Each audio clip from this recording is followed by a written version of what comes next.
Hi dear friends, Assalamu alaikum. Welcome back to BTB Spy. How are you doing? Thank you so much guys मुझे support करने के लिए और मेरी videos को लाइक करने के लिए।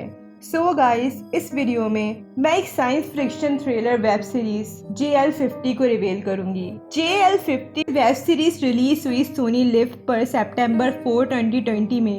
IMDb पर JL50 को मिले हैं 7.9 stars out of 10। Okay guys, let's go to reveal the web series। Series की बिगनिंग इस सीन पर होती है। इन कैलकाटा एक टैलेंटेड सीबीआई ऑफिसर शांतनु के पास एक केस आता है, एक प्लेन AO-26 की मिसिंग का। शांतनु को पता चलता है एक गुमनाम प्लेन वेस्ट बंगाल की तरफ क्रैश हुआ है। शांतनु अपने को पार्टनर गोरंगो के साथ वेस्ट बंगाल जाता है। वहां जाके एक आर्मी ऑफिसर से पता चलता है कि इस प्लेन के सारे पैसेंजर्स जल गए हैं, लेकिन इनमें 2 सर्वाइवर्स हैं, एक पायलट और एक पैसेंजर। इनको ये भी पता चलता है कि ये प्लेन AO-26 नहीं है बल्कि कोई और प्लेन है। लेटर पायलट सर्वाइवर का नेम बीहू घोष था और वो हॉस्पिटल में क्रिटिकल कंडीशन में थी। शांतनु और गोरंगो जाते हैं एक कॉलेज प्रोफेसर सब्रोतो दास से मिलने। शांतनु का कहना था कि इस प्लेन का नेम JL50 है। ये वो प्लेन है जो 35 इयर्स पहले उड़ा था, लेकिन उस प्लेन ने आज लैंड किया। शांतनु प्रोफेसर दास से पूछता है, आपका इस प्लेन में पैसेंजर लिस्ट में नेम है, फिर आप क्यों इस प्लेन में नहीं गए? जिस पर दास का कहना था कि उसे ऊंचाई से डर लगता है। फिर शांतनु जाता है पैसेंजर सर्वाइवर के पास। उसके हाथ में टैटू होता है, वो टैटू ABA तंजीम का था। फिर शांतनु जाता है बीहू के पास। बीहू को सब 35 इयर्स पहले का याद था, वो इस वक्त से अनजान थी। बीहू का कहना था कि JL50 हाईजैक हो गया था और एक आदमी ने मुझे प्लेन की डायरेक्शन चेंज करने को कहा और प्लेन बहुत बुरी तरह से क्रैश हो गया। शांतनु चेकआउट करता है प्लेन से मिलने वाले पैसेंजर स्टाफ को। गोरंगो बताता है ये सारी चीज़ें 35 इयर्स पहले की हैं। इनफैक्ट इस फ्लाइट को फूड कंपनी फूड सप्लाई करती थी। वो 35 इयर्स पहले की है और 10 इयर्स पहले बंद हो चुकी है। लेटर शांतनु जाता है बीहू के घर उसके बारे में मालूमात करने, लेकिन बीहू के पेरेंट्स बहुत सालों पहले ही घर छोड़ के चले गए थे। फिर शांतनु बीहू के फादर के एक डॉक्टर फ्रेंड से मिलता है। वो बीहू की एक पिक दिखाते हैं। शांतनु शॉक था क्योंकि ये वही बीहू थी जिसने JL50 को फ्लाई किया था। कुछ देर के बाद शांतनु और गोरंगो ब्लैक बॉक्स की रिकॉर्डिंग चेक कर रहे होते हैं। रिकॉर्ड में ज्यादा कुछ नहीं था क्योंकि FDR के सर्कस को कट कर दिया था, लेकिन उस ब्लैक बॉक्स से एक नाम सामने आता है, चंद्रा। शांतनु सेंट्रल जेल जाता है ABA के खास बंदे से पूछताछ करने, लेकिन वो बंदा शांतनु को कुछ नहीं बताता।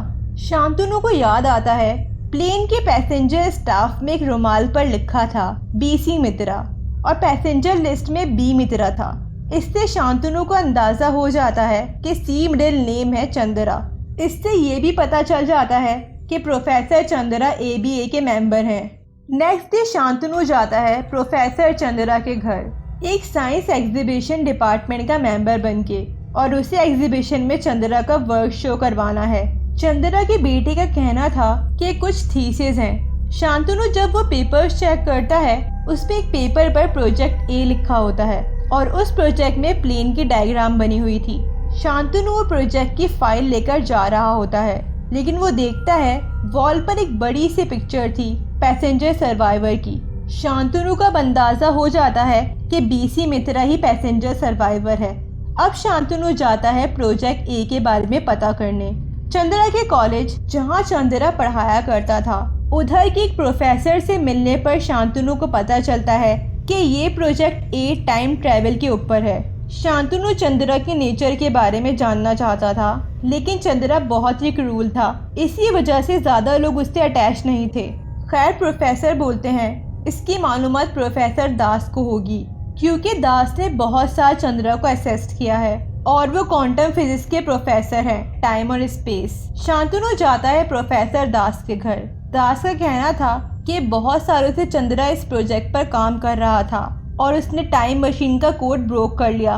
दास कहता है चंद्रा हॉस्पिटल से भागकर मेरे पास आया था अब चंद्रा बीहू को मारना चाहता है, हमें उसे रोकना होगा वरना वो और बहुत सी तबाहियां मचाएगा। खैर दास का कहना था हमें टाइम मशीन में ट्रैवल करके पास्ट में जाना होगा चंद्रा को रोकने। शांतनु के पास और कोई रास्ता नहीं था, इसीलिए वो इन बातों पर बिलीव करके दास की बात मान जाता है। शांतनु और दास जाते हैं हॉस्पिटल बीहू के पास, क्योंकि बीहू को ही सारी डायरेक्शंस पता थी जो चंद्रा ने बीहू को फॉलो करने के लिए कही थी।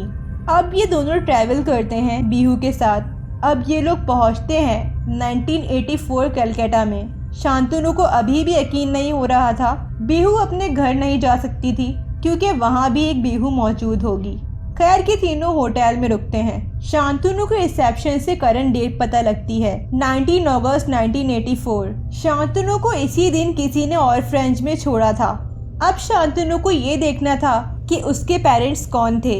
एक आदमी वहाँ के झूले में एक बच्चे को रख देता है। शांतनु बहुत कोशिश करता है लेकिन उसे कुछ नहीं पता चलता।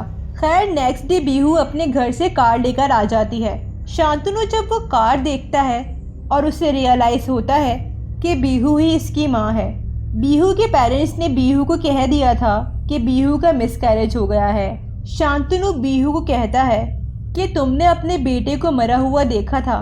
अब ये लोग चंद्रा और एबीए मेंबर्स को प्लेन में बोर्ड करने से रोकते हैं। चंद्रा मर जाता है और दास उसके प्रोजेक्ट ए के कंप्लीट थीसिस को चुरा रहा होता है। दास का कहना था कि वो कब से इस थीसिस का इंतजार कर रहा था, लेकिन शांतनु दास को रोकता है और वो थीसिस जला देता है। सब नॉर्मल हो जाता है। बीहू सही सलामत फ्लाइट लैंड करवा देती है। शांतनु के एयर्स में हिसिंग का शोर आता है और उसकी आंख एक प्लेन में खुलती है। उसकी लाइफ बिल्कुल अपोजिट थी। उसकी शादी हो गई थी।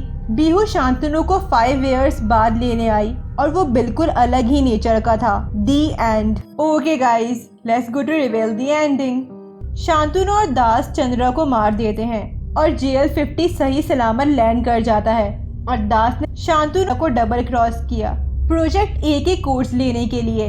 लेकिन शांतनु दास की बदनीयती को समझ जाता है और प्रोजेक्ट ए के थीसिस को जला देता है। इस तरह शांतनु का फ्यूचर पूरी तरह बदल जाता है और बीहू भी 5 साल बाद शांतनु को लेने आ जाती है ऑर्फनेज। लेकिन शांतनु लास्ट में बीहू को बोलता है कि अगर आप मुझे 5 साल बाद लेने नहीं आती तो मेरी लाइफ खराब हो जाती। इसका मतलब तो ये हुआ कि शांतनु को अपने पास्ट की सारी बातें याद थी, क्योंकि प्लेन में शांतनु को गरंगो दिखता है और शांतनु उसे फौरन रिकॉग्नाइज कर लेता है। ओके गाइस, अगर आपको मेरी वीडियो पसंद आई हो तो इसे ज़रूर लाइक, शेयर एंड कमेंट करिएगा और मेरे चैनल ब्यूटी बी स्पाई को सब्सक्राइब करिएगा। साथ में बेल आइकन भी प्रेस कर दिएगा ताकि मेरी न्यू वीडियो आने की अपडेट आपको मिल जाए। अपना बहुत ख्याल रखिएगा। अल्लाह हाफिज़ एंड थैंक्स फॉर वॉचिंग।